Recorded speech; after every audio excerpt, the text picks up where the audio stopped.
Hello students, Gargi tutorial ক্লাসে তোমাদের স্বাগত জানাই।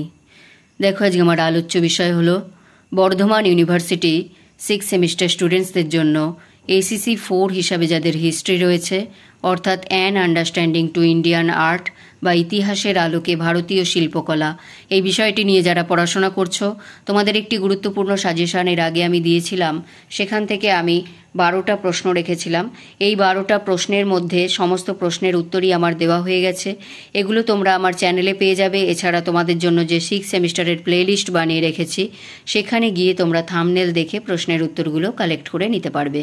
আজকের ভিডিওটা তোমাদের জন্য খুবই গুরুত্বপূর্ণ। আজকে আমি তোমাদের যে এর থেকে যে শর্ট কোয়েশ্চেন হবে, অর্থাৎ তোমাদের যে 5টা অধ্যায় আছে, সেই অধ্যায় ভিত্তিক 5টা অধ্যায় থেকে গুরুত্বপূর্ণ শর্ট কোয়েশ্চেনগুলো আমি সম্পূর্ণটাই আজকে এই ভিডিওর মাধ্যমে তোমাদের দিয়ে দিচ্ছি। তোমরা ভালো করে মন দিয়ে দেখো ভিডিওটা। আগে একবার এখানে দেখে নাও যে তোমাদের 5টা অধ্যায় কি কি আছে। তোমাদের 5টা অধ্যায় আছে প্রাক ঐতিহাসিক ও প্রায় ঐতিহাসিক শিল্প, দ্বিতীয় অধ্যায় আছে ভারতীয় শিল্প, তৃতীয় অধ্যায় ভারতীয় শিল্প, চতুর্থ অধ্যায় ভারতীয় শিল্প স্থাপত্য, পঞ্চম অধ্যায় আছে আধুনিক শিল্প ও সমকালীন ভারতীয় শিল্প স্থাপত্যকলা।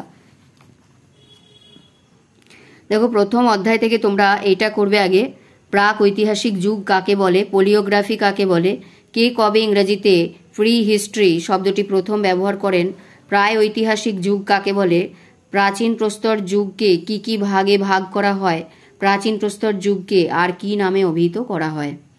এরপর এখানে চলে এসো, এটা করবে ভারতের ইতিহাসে ভীমবেটকা কেন গুরুত্বপূর্ণ, মেগালিথ কি, প্রাচীন প্রস্তর যুগের কয়েকটি কেন্দ্রের নাম করো, নব্যপ্রস্তর যুগের কয়েকটি কেন্দ্রের নাম করো। কে প্রথম প্রাক ইতিহাস কথাটি ব্যবহার করেন, কালো ও লাল মৃৎপাত্র কাকে বলে, আহার বা বনজ সংস্কৃতি কি, গৈরিক মৃৎশিল্প সংস্কৃতি কি, চিত্রিত ধূসর পাত্র সংস্কৃতি বলতে কি বোঝায়, হরপ্পা সভ্যতার টেরাকোটা শিল্পের বৈশিষ্ট্য কি, খুবই ইম্পর্ট্যান্ট এটা।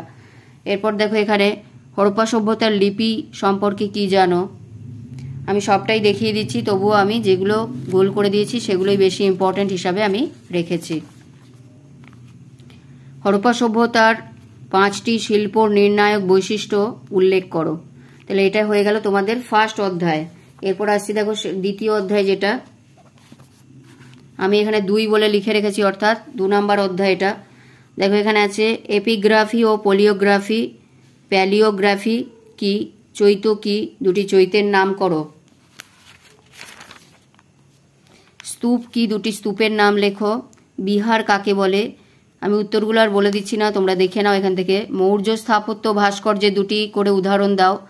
শুঙ্গ শিল্পকলা প্রধান কেন্দ্র কি ছিল। কুষাণ শক ও কুষাণ যুগে কোন কোন শিল্পরীতির আবির্ভাব ঘটেছিল। গান্ধার শিল্প কি, গান্ধার শিল্পের দুটি বৈশিষ্ট্য উল্লেখ করো। মথুরা শিল্প কি, মথুরা শিল্পের দুটি বৈশিষ্ট্য চিহ্নিত করো।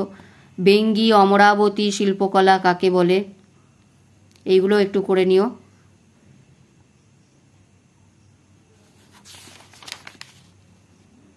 ভারতের ইতিহাসে অজন্তা কেন বিখ্যাত, ইলোরা কেন বিখ্যাত, ভারতের ইতিহাসে বাঘ গুহা কেন বিখ্যাত, ইউনেস্কোর পুরো নাম কি, এটা খুবই ইম্পর্ট্যান্ট।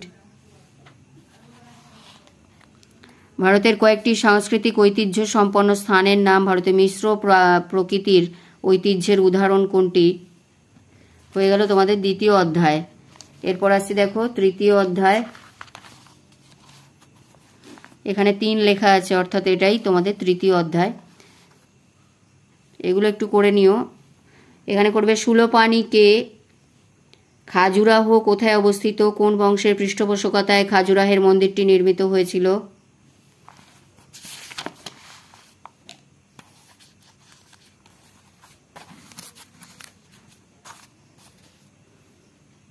ধীমান ও বিতপাল কে, পাল সাম্রাজ্যে অবস্থিত 3টি বৌদ্ধ বিহারের নাম করো। সোমপুর বিহারকে প্রতিষ্ঠা করেন। ইলোরার কৈলাসনাথ মন্দিরকে নির্মাণ করেন। গঙ্গাইকোন্ড শিব মন্দির কোন পৃষ্ঠপোষকতায়, কার পৃষ্ঠপোষকতায় নির্মিত হয়, এবং আদি মধ্যযুগে বাংলাদেশে কোন কোন ধরনের স্থাপত্য নির্মিত হয়েছিল। পল্লব স্থাপত্যের মামল্ল রীতির বৈশিষ্ট্য কি। এটা হয়ে গেল তোমাদের 3 নম্বর অধ্যায়। এরপর আসছি চতুর্থ অধ্যায়। দেখো এখানে 4 লেখা আছে। সারাসেনিক বা ইসলামীয় স্থাপত্যের বৈশিষ্ট্য কী? ইন্দো ইসলামীয় স্থাপত্য কাকে বলে? ভারতীয় ইসলামীয় স্থাপত্যের সর্বপ্রাচীন নিদর্শন কী? কুতুব মিনারের নির্মাণ কার্য কে শুরু করেন? কোন সুলতানি স্থাপত্য প্রথম গম্বুজ তৈরি হয়েছিল? কোন সুলতানি স্থাপত্যে প্রথম গম্বুজ তৈরি হয়েছিল? কীর্তিস্তম্ভ কে নির্মাণ করেন? মুঘল স্থাপত্য শৈলীর বৈশিষ্ট্যগুলি কী কী? ফতেপুর সিকরি কী? বুলন্দ দরওয়াজা কী?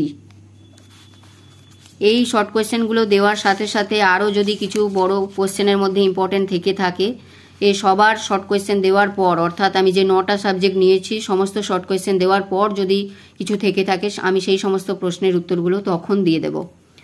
আকবর রাজসভায় 4 জন চিত্রশিল্পীর নাম করো। হামজানামা কি? রজমনসা কি? পাহাড়ি চিত্রকলা কি? রাজস্থানী চিত্রকলা কোথায় কোথায় বিস্তৃত? লালকেল্লা কবে নির্মিত হয়েছিল? এই হয়ে গেল তোমাদের 4র্থ অধ্যায়।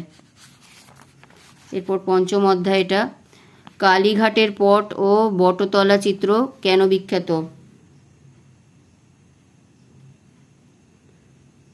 The government college of art and craft কবে কোথায় প্রতিষ্ঠিত হয়? বিশ্বভারতীর কলাভবনকে বেঙ্গল স্কুল অফ আর্ট। দেখে নাও এগুলো। এরপর দেখো এখানে আসছি ডোকরা শিল্পটা বেশি ইম্পর্টেন্ট, এটা ভালো করে করে নেবে, 3টেই করে নিও। বেশ, এই হয়ে গেল তোমাদের 5টা অধ্যায়। তাহলে এই সাবজেক্ট থেকে আমার সমস্ত বড় কোয়েশ্চেন দেওয়া হয়ে গেছে এবং আজকে আমি তোমাদের যে 5টা অধ্যায় আছে সেখান থেকেও গুরুত্বপূর্ণ শর্ট কোয়েশ্চেন সমস্ত দেখিয়ে দিলাম। এই 12টা প্রশ্ন ছাড়াও যদি আরও কিছু পরবর্তীতে বড় কোয়েশ্চেন ইম্পর্টেন্ট থেকে থাকে সেগুলো আমি এই 9টা সাবজেক্ট দেওয়ার পরে তোমাদের দিতে থাকবো। তোমরা চ্যানেল ফলো করো এবং ভিডিওটি গুরুত্বপূর্ণ মনে হলে অবশ্যই একটি লাইক করে দিও। চ্যানেলে নতুন হলে সাবস্ক্রাইব করে নিও এবং বন্ধুদের মধ্যে অনেক অনেক শেয়ার করে দিও। দেখা হচ্ছে পরবর্তী ভিডিওতে।